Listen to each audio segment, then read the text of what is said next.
The first issue of Godzilla Galaxy Odyssey is here, and it's available for the low price of free on the Young Champion website. So is it worth the price? Let's take a look, and spoilers are abound. This issue is mostly set up and introduces us to a handful of characters, with Miyu Kaido getting the most attention. Miyu is the kaiju expert archetype character who was present with Godzilla's attack on Shinjuku 8 years prior. But, rather than being the typical hate and anger-filled character, she seems to be more fascinated by Godzilla, which I think is a compelling twist should this characterization hold. Now, while the issue is light on Godzilla, with him appearing in the awesomely drawn prologue and at the end, it's not light on the manga's new original kaiju Vulga. Vulga first appears in space, apparently sent by an unknown craft to destroy a ship whose fate was sealed as soon as one of the crew members did a variation of the whole "I've got 3 days till retirement" meme. So you know they're cooked.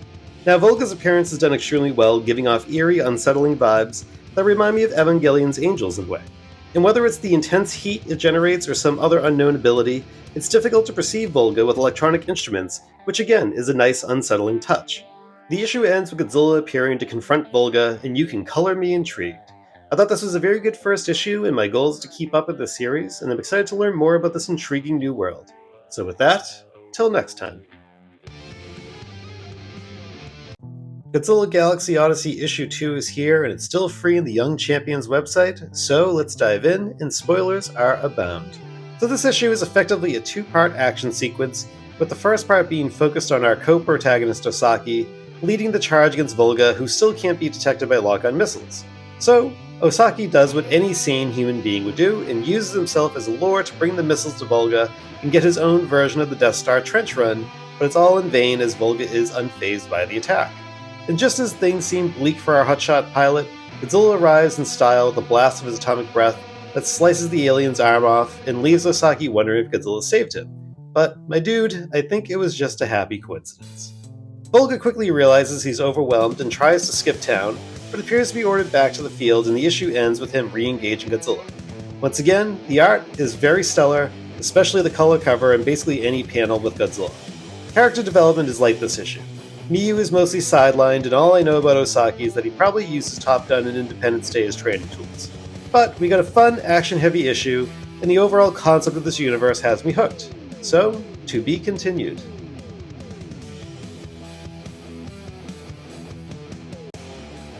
Issue 3 of Godzilla Galaxy Odyssey has dropped, and I'm still surprised that Bandai has yet to announce any Godzilla and Vulga figures. What's up with that, Bandai? But anyway, let's recap, and spoilers are abound. So this issue picks up where issue 2 left off, with Godzilla continuing his Patrick Swayze from Roadhouse cosplay and slapping Vulga around.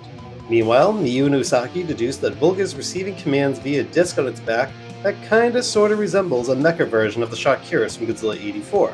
When they attempt to destroy it, the disc injects Vulga with Godzilla's store-exclusive Bandai Movie Monster Series Gigan Rex Venom, and Vulga grows a badass-looking whip in place of its severed arm. So that's kinda neat. Vulga briefly gains the upper hand, but Galaxy Godzilla obviously doesn't do jobs, and the issue ends with Godzilla slamming Vulga into the ground and getting ready to turn him into warm jello with his atomic breath.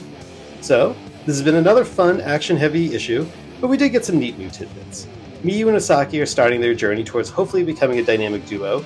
Vulga's arm whip is awesome, and maybe foreshadows some sort of space nanometal coming our way, and we get a cool look at Godzilla's crystalline dorsal plates glowing through, well, whatever Godzilla's fleshy dorsal plate parts are usually made of. Calcium?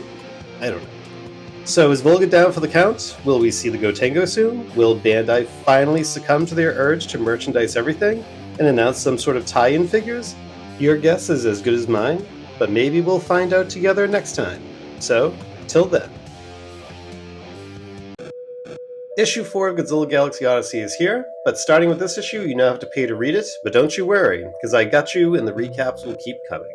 So this issue kicks off with Godzilla doing his best -1 impression and blowing Vulga away in an explosion that would make Michael Bay jealous, and leading to this panel where this claw crashes next to some surprised onlookers, which I found really funny for some reason. But, good night, sweet prince. F's in the chat to pay respects to Vulga. We shift over to Miyu, who has observed the battle nearby, as she struggles with her internal emotions. The obvious feelings of pain and fear she should be experiencing are in conflict with what seems to be a genuine amazement of Godzilla, and she wonders what that says about her. This aspect of her character has been touched on in previous issues, but now we're really starting to see it explored more, and I'm intrigued to actually see how this plays out. But it turns out our heroes don't have much time to rest on their laurels, as word gets back to them that an attack is being launched by more monsters in space. Miyu decides it's time to go on the offensive, and says they need to take Godzilla to space, which in my head, she said it in her best Tim Curry impression. This issue struck a nice balance of fun and Godzilla action, while also adding a bit more to Miyu's character. Plus, we've now hit that point in the story where it seems like we're taking the story to space, we're going to start unraveling the mystery of these space invaders, and maybe get the Gotengo soon. So with that, until next time, in R.I.P. Vulga. Well, issue 5 of Godzilla Galaxy Odyssey is here, and it just kind of exists. This issue is all about trying to figure out how to reverse engineer the alien tech and get Godzilla to space. And that's pretty much it. Well, I guess there are a few things of note.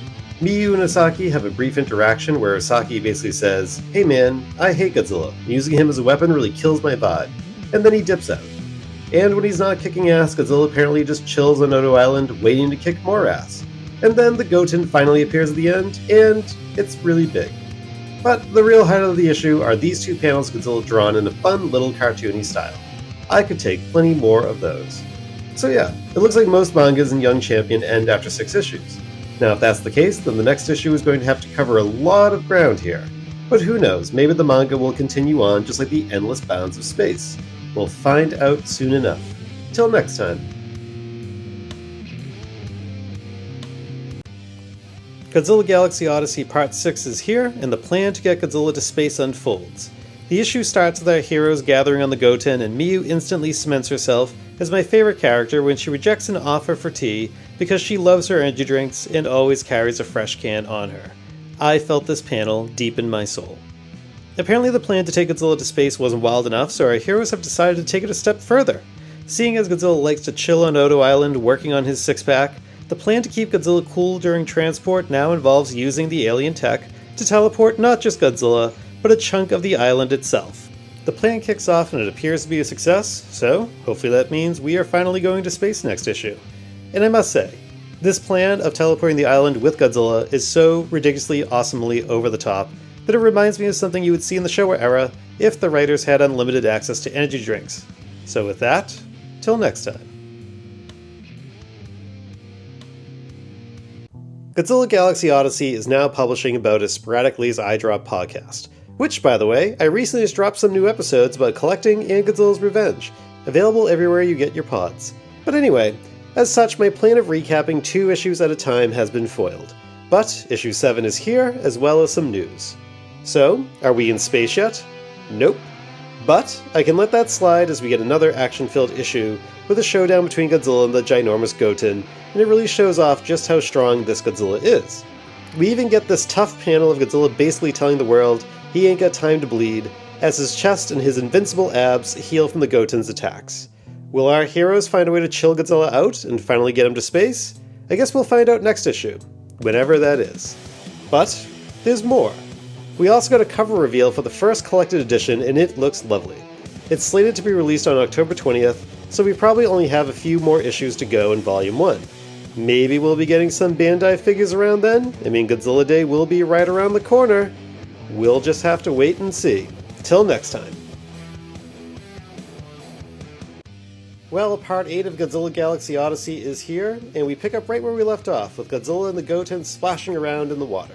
Well, not really, because you see our heroes are trying to keep Godzilla distracted long enough to finish getting Odo Island on the ship, and they decide to accomplish this with some great ideas, like Osaki smashing his ship into Godzilla's head, and then the Goten obscuring Godzilla's vision by firing into the ocean to create large water columns.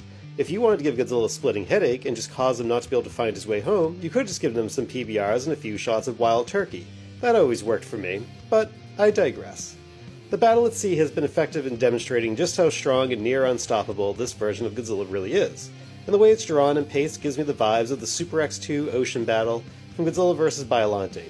But yeah, after a few more distraction moves, Godzilla is successfully transported to his half-real, half-simulated Odo Island, and he falls asleep so quickly that I'm sure it made 90% of the readers jealous.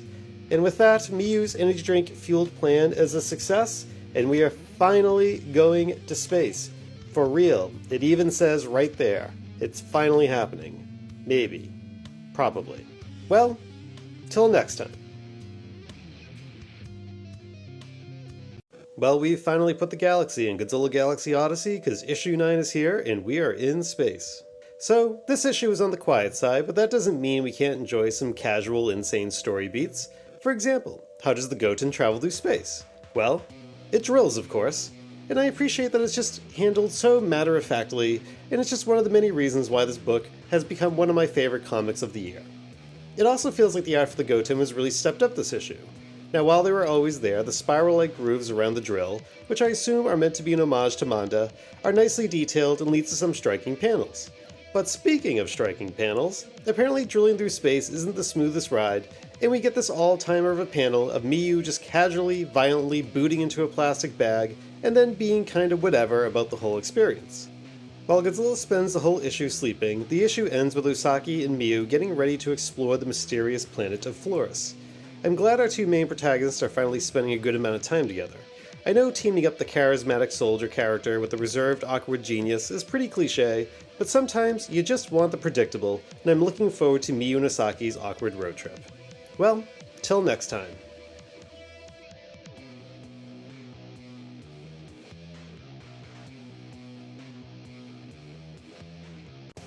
Well, issue 10 of Godzilla Galaxy Odyssey is here, and the road trip to Flores is underway. So Osaki and Miyu, who is equipped with her air sickness bag, lead the scouting party and find that Flores is looking a little more Tatooine and a little less Endor these days. Ultimately, the crew encounters our antagonists and they are revealed to be space plant monsters. But before our heroes can react, they are attacked by a swarm of insects native to Flores known as the Mazorkia.